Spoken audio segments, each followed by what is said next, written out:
Welcome to the studio. It's Froyle here and I'm so glad you've joined me. Today we're in for another exciting episode using experimental techniques with my fluid art adventures. Today I'm using a combination of beautiful colors using the Liquitex Muted Pink, Liquitex Payne's Grey, Iridescent White, Amsterdam Bronze, PBO Gold and Unbleached Titanium. I'm also using one of my very favorite new accents for my fluid art painting, the beautiful Liquitex spray paint in Iridescent Antique Gold. I'm loving this at the moment because it's an acrylic spray paint, so it's compatible with other acrylic paints. It works well with the beautiful fluid techniques. I had a little play in the previous video. Make sure you have a look at that one. It turned out amazing. In that painting, I sprayed the paint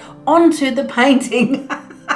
I loved it. I loved the overspray. I loved the way it beaded up on the surface of the other paint film. It was fabulous. But today I'm putting the spray paint into a cup, trying it in the mix of the paint and really test and see if this Liquitex spray paint is actually compatible with other acrylics. I'm starting with the Payne's Grey and I'm putting a touch of the iridescent white onto it because I love the way the metallic pigments bleed out into the solid colors. Adding the beautiful muted pink and pouring on my glorious mix. I made a little dirty cup out of the colors because I love having that different texture of the solid colors and the mix of the beautiful paints together as well. Finished off the canvas with a little of the unbleached titanium. Oh man, gave it a little tilt around and it's looking beautiful.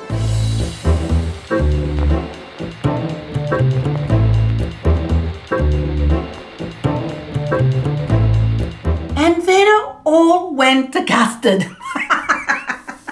I put on some of the fabulous spray paint, tipped it out of a cup, but actually I didn't realize how much was in the cup. I didn't think there was so much in there and I tipped it on the painting. Oh man, completely obliterated the other colors and it's just too much. Now I'm trying to fix it. I spread it around, I give it a tilt, I move it about, but really there's just too much of the acrylic spray paint on this painting.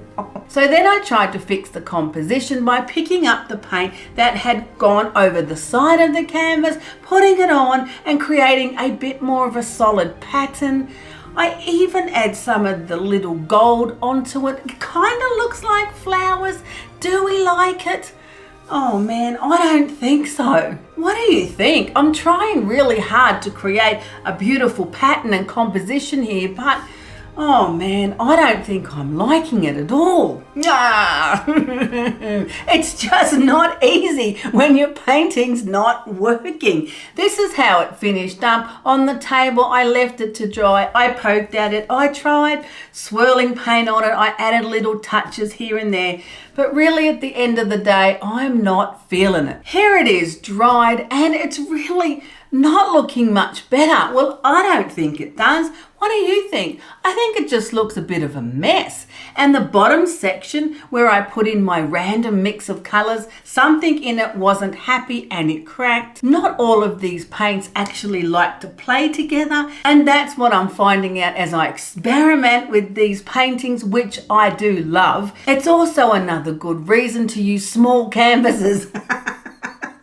Because now we have three options. When everything goes to custard, there's three ways to fix it. Number one, I could choose to paint some different sections of the paintings. Or number two, I could add some embellishments to it, maybe even some collage. Or number three, the choice would be to paint over the thing entirely. So what do you think? Can we save the painting? Shall I save a section of it? Shall I just paint out the bit that I really don't like the most? It's never easy, is it? Darn it, I'm going to take door number three. We're going to paint over the whole thing entirely start again, learn the lesson. Next time, not so much spray paint because it just took over. So I'm putting together another mix of the same colors into a cup, but this time I'm learning my lesson. I put a tiny weeny bit of the spray paint in the cup. I want to see how well it's going to blend with the other acrylic paints. And let's face it, we've got nothing to lose. The first painting is a total disaster. So we may as well try something completely different. Now, of course, your painting has to be entirely, completely and absolutely dry to be able to paint over it with another layer. And you do risk cracking the paint if the painting underneath reacts to the new paint on top. I know so many things can go wrong, but we're pushing on. I put the beautiful mix cup of paint on the canvas. Man, these are beautiful colors. And then I add some more of the bronze. It's looking absolutely glorious.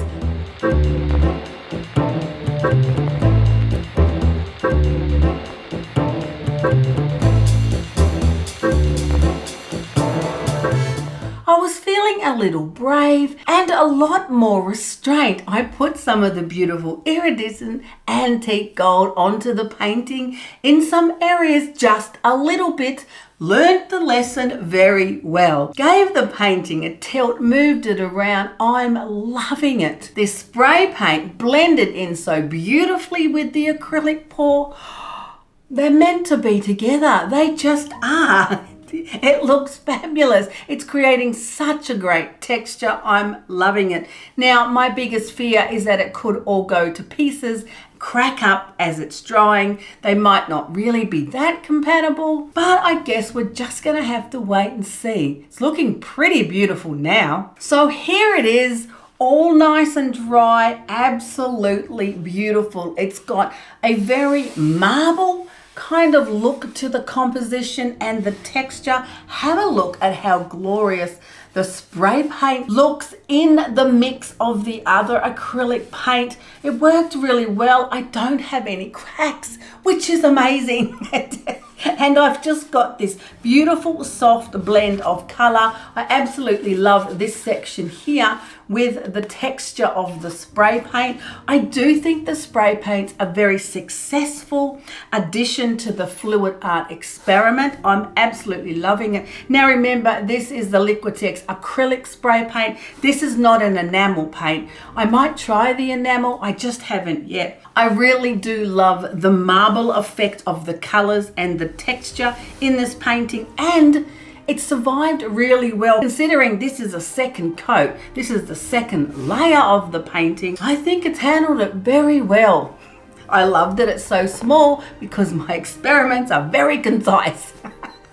I think I will probably give it a varnish, gloss it up a bit more. I'd like to see how well the beautiful spray paint shines under a varnish, but I'm definitely going to give it another 2 weeks before I varnish it, just to make sure that underneath layer is really solidly dry. Otherwise, there could be problems down the track. So what do you do when your paintings go belly up? Let me know ways that you've saved them. I do think you have a few options. Paint over them, add collage to them, try other embellishments, and each painting is so unique and so different, it does require a different treatment. But don't be discouraged if you've had some paintings not work out exactly how you want, because to be honest, it happens to everybody.